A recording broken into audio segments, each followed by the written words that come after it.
Hello, what's up ulit sa inyo guys at welcome na naman sa panibagong video natin na wala tayong ibang gagawin kundi gumawa ng walang kwentang bagay at i-post online. As you can see sa nakikita nyo, naka-ready na ang rolls ko dahil gagamitin ko sana si Saber para maipakita ko sa inyo na hindi nagbibiro si Boss Dogs. Yeah, boy. As expected, kapag naka-preferred role ako ng roam at nakakapasok agad ng match ay matik na talaga na roamer ibibigay sa akin ni Munton, hindi yung EXP lane.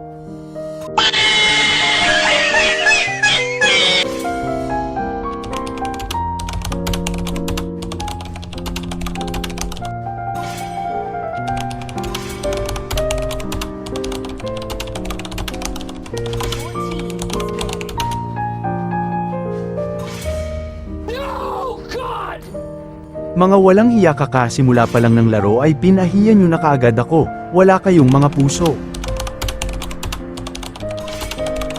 The enemy is picking.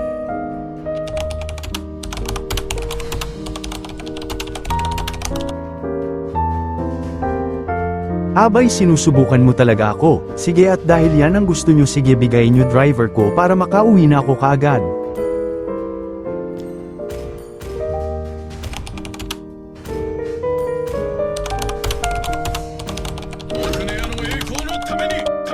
Please pick a hero.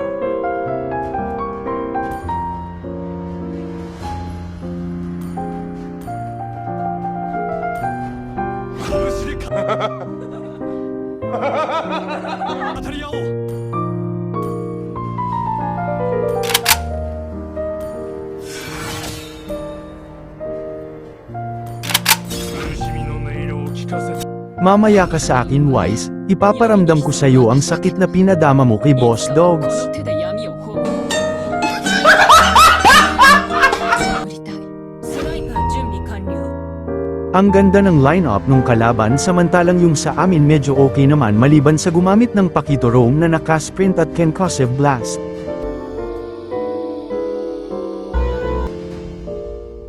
Global Legends. Kakasimula pa lang ng laro ay dinalawan ko na kaagad ang mid dahil namataan ko na pag-alagala si Daddy Tigril sa damuhan na kaabang sa aming mage na iisa lang ang mata. Nagpalitan kami dito ng palo at suntok ngunit nadama ni Tigril na mas masakit pa ang suntok ng aking Pakito kaya napa-atras na muna siya para magpatulong sa mage nilang may lahing bangus. Nag-aambahan lang kami nung mage na may lahing bangus. Gigil na gigil gustong manakit gumawa ng fish pond na dumudura ng tubig pataas.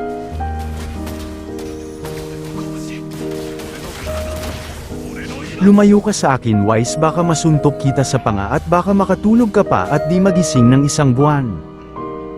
Nakita ko ditong pulahan yung babaeng may daladalang marble gun kaya inambihan ko dito sa gilid ng kanyang poste nagbabasakaling makapatama ako ng suntok sa kanyang tagiliran. Ang bilis maka-flicker, may araw ka din sa akin Leslie. Dumalaw muna ako sa mid lane sa kadahilanang may nakita akong kaguluhang nagaganap kaya agaran akong ram espo sa aking kakamping mage na iisa lang ang mata.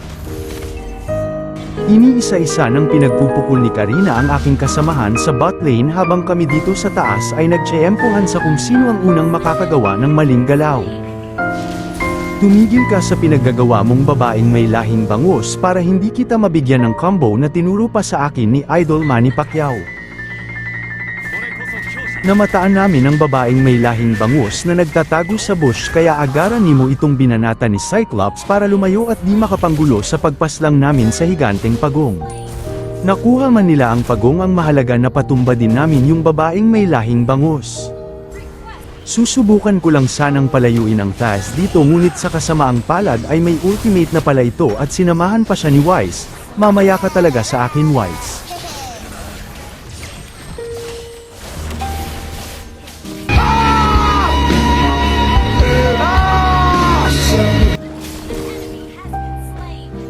Binabantayan ko lang dito ang aming alpha dahil gustong agawin ng Taz yung dinosaur ngunit napalalim ito ng sobra kaya binanata na namin ito kaagad.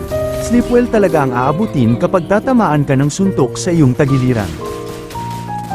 Tamang abang lang ako dito sa bush habang nagbabantay sa Granger namin. Pagkakita ko na low HP na ang higanteng pagong ay pinasok ko na kaagad sila Wise para mapigilan ang akma nilang pag-agaw ng pagong sa amin.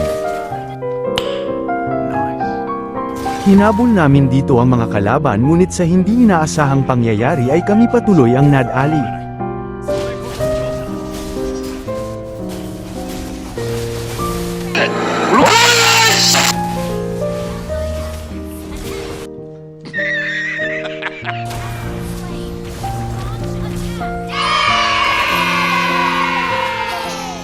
Tutulungan ko pa sana dito ang aming mage ngunit sa kasamaang palad ay hindi ko na ito naabutan, kaya pinagsusuntok ko na lang si Tigreal at yung babaeng may lahing bangus. May magsisimula na namang kaguluhan dito at dahil sugo tayo ng kabutihan ay sasali tayo para awatin ang mga nagrarambulan. Lagot ka sa akin ngayon babaeng may lahing bangus, makakatikim ka sa akin dahil sa ginawa mo sa akin kanina. Habang ginagampanan ko ang aking role bilang isang roamer sa pagbabantay sa aking mga kasama habang kumukuha ng objectives ay namataan ko dito si Wise. Ilang dasal kaya ang nagawa niya para matakasan pa kami sa ganoong sitwasyon. Pero mabuti na lang at napigilan namin siya at napasa amin ang higanteng pagong na nagbibigay ng lakas at kapangyarihan sa kung sino mang makakapatumba dito.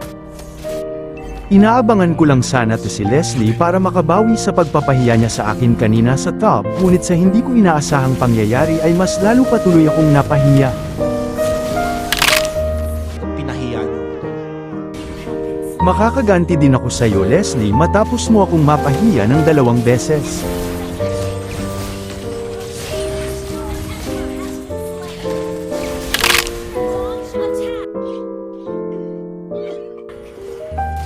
Tatay lang sana ako dito sa bush nang namataan ng aking mga kakamp na nasa malapit lang yung babaeng may lahing bangus kaya kinuyog na namin ito para hindi na makapagsimula ng problema. Sinwerte pa kami at kasama yung tank sa napatumba namin. Parang kinapitan ako ng sandamakmak na swerte sa kadahilanang magpupush lang sana kami ngunit naisali pa namin ang Leslie sa mga napatumba namin.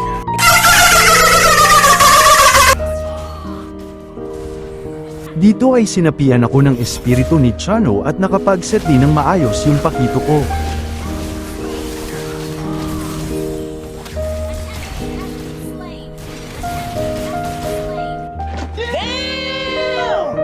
Naamoy ko na ang panalo dito.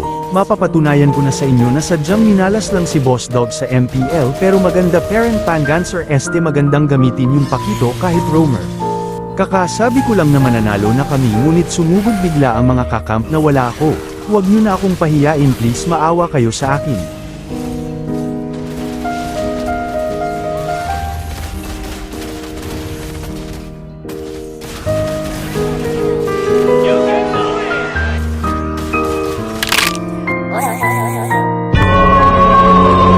Aray ko binura sa mundo ang aming Granger ni Leslie, mauudlot na naman ang pagpupush namin ito dahil nawala ang damage dealer namin.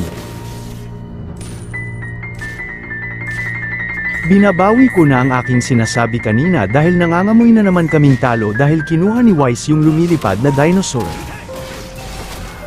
Mabuti na lang at kumapit sa amin ang swerte dahil kami ang nagwagi sa palitang naganap dito. Kung hindi ay paniguradong made depressed na naman ako dahil sa problemang ako lang din ang gumawa.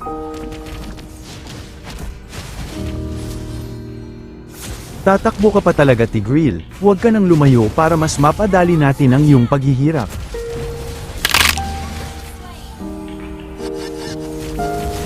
Pinasok na nga namin dito ang mga kalaban para matapos na ang laban at ang video na ito dahil baka binuburingan na kayo.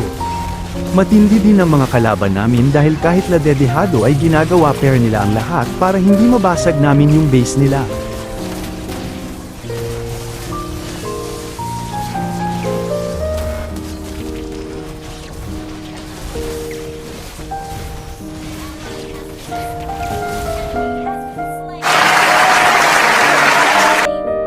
At dito na nga nagtatapos ang walang kakwenta-kwenta kong video na ito.